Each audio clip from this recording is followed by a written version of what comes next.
Imagine que você recebeu o diagnóstico de uma doença tão letal que o médico lhe deu poucas horas de vida, a menos que tome determinado remédio, um comprimido toda noite antes de dormir. Imagine que ele lhe recomende não deixar de tomar o remédio uma noite sequer, senão poderá morrer. Você acha que se esqueceria de tomá-lo? Ou deixaria de tomá-lo algumas noites? Não. Seria tão crucial não se esquecer que você jamais deixaria de tomá-lo. Bem, se não orarmos juntos a Deus, não sobreviveremos a tudo o que estamos enfrentando. Eu com certeza não sobreviverei. Temos de orar. Simplesmente não podemos deixar que isso nos saia da cabeça. Foi isso que a esposa do Tim Keller falou ao intimá-lo a orarem junto todas as noites enquanto passavam por um momento turbulento em suas vidas. Misericórdias renovadas, seja muito bem-vinda a mais um vídeo aqui no canal. Se você ainda não me conhece, meu nome é Evelyn. Nesse canal nós falamos sobre assuntos da vida cristã, como organização, hábitos, vida com Deus, e também compartilho recortes da minha vida para que vocês possam se sentir mais próximas e para que vocês também possam ser lembradas de que há graça no ordinário. Hoje a gente vai dar continuidade, é o segundo vídeo de uma série de vídeos sobre oração. Se você não viu o primeiro vídeo, vai estar linkado aqui abaixo na descrição, então corra lá, assista o primeiro vídeo e depois volte nesse vídeo para que você possa pegar assim a linha de raciocínio, tá bom? Falamos no vídeo anterior sobre como falhamos em relação à oração, e eu vi que muitas de vocês se identificaram com isso. E é como eu falo no vídeo, eu sei que não é um problema apenas meu, mas de nós cristãos, porque nós somos pecadores, nós ainda lidamos com as inclinações pecaminosas do nosso coração. E uma dessas inclinações, uma dessas tentações é a de viver à parte de Deus. É a de seguirmos as nossas vidas achando que somos autossuficientes e a gente acaba deixando Deus assim um pouquinho de lado, né? Um pouquinho muito. A oração é vital para o cristão.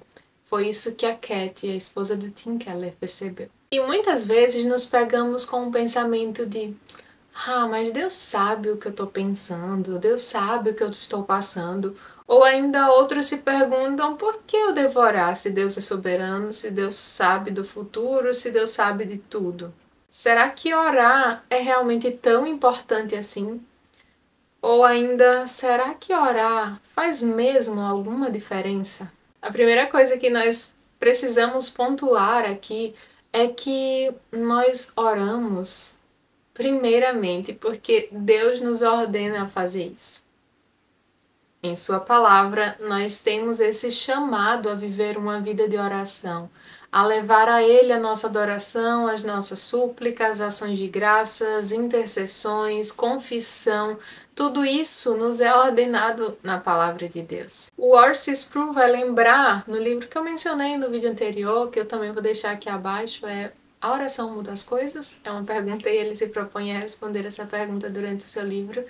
E então ele vai falar que a oração, assim como tudo na nossa vida cristã, é para a glória de Deus e para o nosso benefício. Nessa ordem. Primeiro a glória de Deus e, como consequência, vem o nosso benefício. Pode ser que esteja agora um barulhinho de chuva. Hoje está um dia chuvoso, escuro e frio. Inclusive eu estou gravando aqui com várias luzes ligadas, até a iluminação deve estar um pouco diferente do que vocês costumam ver nos vídeos, né? Mas enfim.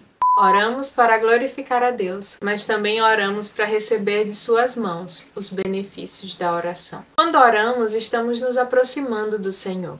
E nós também somos chamados a levar a Ele a nossa adoração, a lhe render glória, louvor, a levar as nossas ações de graças.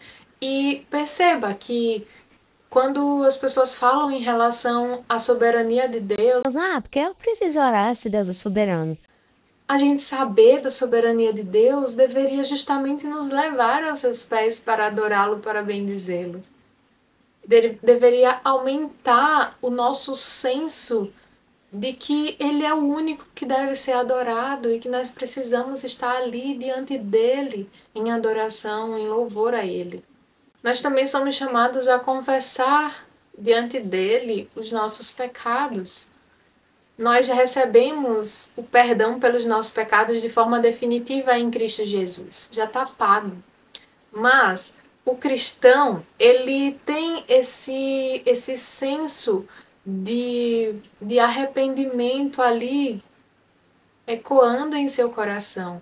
E sempre que o cristão se depara com tentações ou cai em pecados, o Espírito Santo gera em seu coração uma tristeza que nos leva ao arrependimento de saber que nós pecamos contra o nosso Deus. Nós ainda temos essas inclinações pecaminosas, então também nós precisamos da intervenção do Espírito Santo em nós.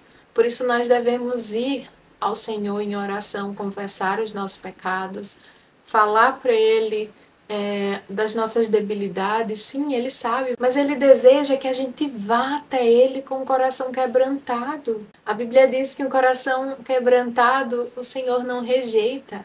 O Senhor se deleita quando a gente vai até Ele entendendo que nós pecamos contra Ele.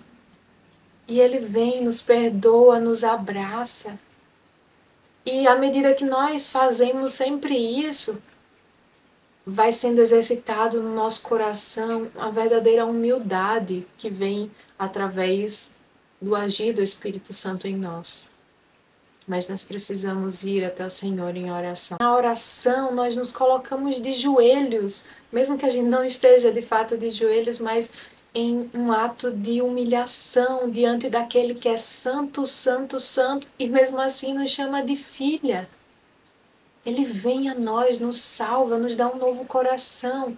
E nós precisamos usar esse coração que é capaz de amá-lo, que é capaz de se entristecer pelos nossos pecados, pelas nossas falhas e nos relacionar com o nosso Deus, com o nosso Pai. Nós precisamos dessa confissão constante. Inclusive, em algumas liturgias de algumas igrejas, no momento de culto, nós temos aquele momento de confissão. E aqui vale uma ressalva de que, muitas vezes, a nossa oração de confissão, ela vai no piloto automático. A gente, meu Deus, me perdoe pelos meus pecados. Sim, que pecados?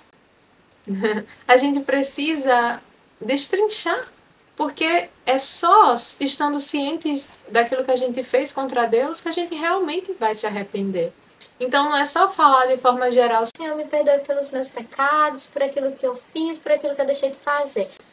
Mas o que é que você tem feito que tem desagradado ao Senhor? O que é que a gente tem feito que tem desagradado ao Senhor? Então a gente vai colocar isso diante do Senhor, as nossas lutas, as nossas dificuldades, as tentações, e pedir o seu auxílio e pedir a sua ajuda. Sejamos mais específicos na nossa oração, porque a oração também nos ensina. Também somos chamados a orar e levar a Ele as nossas petições, né? Ele, que é o Deus da paz, Ele vem em nosso favor. Ele age em nosso favor. Então, nós colocamos diante dele aquilo que está nos machucando, as situações do nosso dia a dia, aquilo que a gente deseja, aquilo que a gente sonha.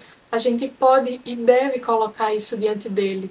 Derramar o nosso coração diante dele, derramar as nossas dores, interceder pelo nosso irmão, interceder pelo nosso próximo, interceder por situações ao nosso redor, situações em nosso país, no mundo. Mas eu oro e parece que Deus nunca me responde. Será mesmo que a oração muda as coisas? Existem coisas que Deus determinou antes da fundação do mundo e que são, assim, inegociáveis, vamos colocar nesses termos, né? Mesmo se a gente se juntar em uma campanha de oração fortíssima, tô brincando, mas se a gente se juntar em oração, em jejum por vários dias, vão ter coisas que não vão mudar, porque assim Deus decretou. Por exemplo, Jesus voltará. Né? O Sproul dá esse exemplo no seu livro. Jesus vai voltar, mesmo que a gente ore para que Deus não permita que Jesus volte, é em vão, né?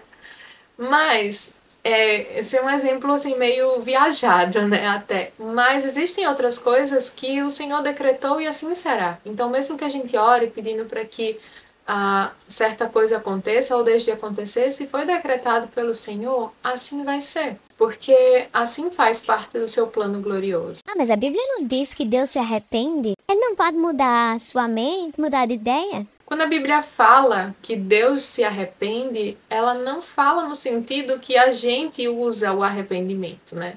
De, nossa, ai meu Deus, e agora? Eu me arrependi de ter feito isso. Não, inclusive o Sproul vai citar em seu livro o exemplo de Jonas ali, né? Na verdade, do povo de Nínive, que Deus havia enviado Jonas para ir lá e que aquele povo seria condenado, blá blá blá. Tem todo aquele episódio, Jonas foge, barará. Mas no final da história, o texto bíblico vai dizer que Deus se arrependeu do juízo que havia planejado para Nínive. E aqui a palavra hebraica usada aqui para se arrependeu tem um sentido de confortado, tranquilizado. Ou seja, o povo se arrependeu, então Deus foi confortado pelo arrependimento daquele povo e então ele mudou a sentença que havia proferido para aquele povo. Só que ele é imutável, ele não muda. A sua mente não muda, mas as coisas mudam. As coisas podem mudar. E o Senhor usa de forma soberana meios para que as coisas cumpram de acordo com a sua vontade, porque sempre é de acordo com a vontade dele. E um desses meios que o Senhor usa, meios secundários usados por Deus, é a oração. Nós não temos como distinguir aquilo que foi decretado por Deus e aquilo que ele vai usar meios secundários como a oração para fazer com que os seus propósitos sejam cumpridos. Por isso que a gente ora. A gente ora confiando na vontade boa, perfeita e agradável do Senhor e que Ele cumprirá os seus propósitos de toda forma. Há inúmeros exemplos na Bíblia dessa mudança de situações através da oração do povo de Deus. O Senhor usou a oração do povo para mudar circunstâncias. Jacó tinha muito medo do encontro com seu irmão, achava que ia ser a maior tragédia, então ele ora e pede pela misericórdia do Senhor e Deus muda o coração de Esaú. E então eles têm um encontro amigável. Josué orou e o sol parou. Elias orou e a chuva parou. Passaram 3 anos e meio sem chover. E depois ele orou e tornou a chover. A oração não tem um poder mágico como muitos pensam, né? Então, eu vou orar e algo vai acontecer automaticamente. Não é isso. Quando a gente olha para a palavra de Deus, nós vemos ali meio que pré-requisitos para que o Senhor faça de acordo com aquilo que a gente ora, né? Para que o que a gente pede seja concedido. E eu vou deixar aqui abaixo alguns textos que vão falar sobre isso. Você pode dar um print aí na sua tela e depois ler esses textos. Mas de forma geral, o que é que a gente encontra na palavra de Deus? Que nós devemos confiar no Senhor e que Ele fará conforme a sua vontade, conforme o seu propósito. Temos de ter a reverência apropriada. Nós estamos falando com o Deus do universo. Não é pra gente, precisar sempre uma coisa formal, estar com uma roupa. Não é isso. Mas a gente entender que Ele é Deus, que Ele é o Deus Todo-Poderoso. Então, a gente vai em oração de uma forma reverente, com temor e tremor. Nós também precisamos manter a comunhão com Ele. Nós precisamos caminhar com Ele, ter intimidade com o nosso Deus. Não é fazer uma oração de ano em ano e esperar que o Senhor nos responda.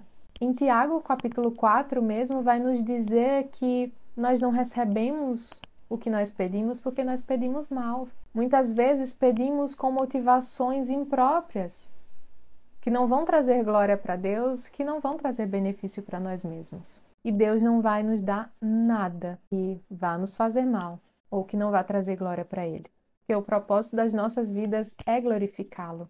Moisés pediu para ver a face de Deus. Moisés pediu para ver a face de Deus e Deus negou, porque ele morreria. Sproul vai citar que um outro motivo porque muitas vezes o Senhor não nos dá aquilo que pedimos é porque nós pedimos algo que nós já temos em Cristo Jesus. Tipo quando Jesus foi falar ali com a samaritana do poço, né, que ele vai e pede água para ela e tal.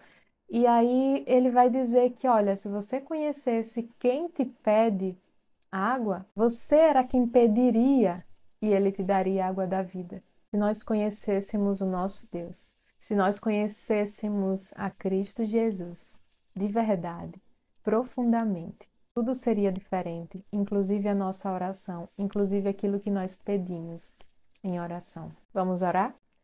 Senhor Deus, muito obrigada. Obrigada, Pai, pela tua bondade, pelo teu amor, pelas tuas misericórdias que se renovam em mais esse dia. Sabemos que é por causa das tuas misericórdias que nós não somos consumidos. Obrigada, Senhor, por nos permitir esse acesso ao Senhor. Obrigada porque o Senhor nos dá essa possibilidade de falarmos contigo, de elevarmos os nossos corações diante do Senhor e glorificá-lo pela tua beleza, pela tua santidade, pela tua soberania, porque tu és santo, santo, santo, Deus. Que o Senhor nos ajude a ver cada dia mais a beleza de quem tu és e que nós possamos ir aos teus pés e adorá-lo e levá-lo, o nosso coração grato diante do Senhor como um oferecimento, como um sacrifício, como um presente ali diante do Senhor. Nos dá, Deus, corações gratos, corações que te louvam, que te adoram. Nos ajuda a ter um coração também humilde, que a gente possa ir diante do Senhor e abrir o nosso coração e confessar os nossos pecados, as nossas debilidades, as nossas lutas, Deus, o que é que tem nos tentado. E nós pedimos que o Senhor nos fortaleça em nossas tentações, que o Senhor nos ajude a resistir ao mal. A tua palavra diz que se resistirmos ao mal, a Satanás, ele fugirá de nós. Nos ajuda, Pai, a sermos fiéis diante do Senhor, nos ajuda a termos um compromisso e que, apesar de ser uma exigência que a tua palavra faz, isso nós vamos da exigência à alegria, porque nós vamos encontrar o Senhor como era lá no início de tudo, antes do pecado, em que todo dia o Senhor ficava ali conversando com Adão, com Eva, e havia alegria, havia comunhão, havia um deleite nesse relacionamento. E em Cristo Jesus tudo isso é resgatado, Pai. Nos ajuda a ir diante do Senhor todo dia e a orar sem cessar, como a tua palavra nos ordena. Está sempre em espírito de oração, está sempre entendendo que nós estamos a todo momento diante de quem tu és, diante da tua presença e que o teu Santo Espírito habita em nós. Nos dá esse entendimento, Pai. Nos ajuda. E nós oramos em nome do teu Filho Jesus. Amém. Amém, minhas irmãs. Então é isso, esse é o nosso segundo vídeo. Se você gostou, me conta aqui nos comentários. Espero que você continue por aqui durante essa série de vídeos. Tem vídeos bem legais ainda para sair. E eu espero que, de fato, seja bênção na sua vida e que tudo isso que a gente vai conversar, que a gente tem conversado e irá conversar, nos leve a uma vida de oração mais rica e sincera diante do Senhor. Amém? Me conta aqui embaixo o que você achou. Se você quiser fazer parte dessa família de Cis, já se inscreve aqui no canal. Um cheiro, um queijo e até o próximo vídeo.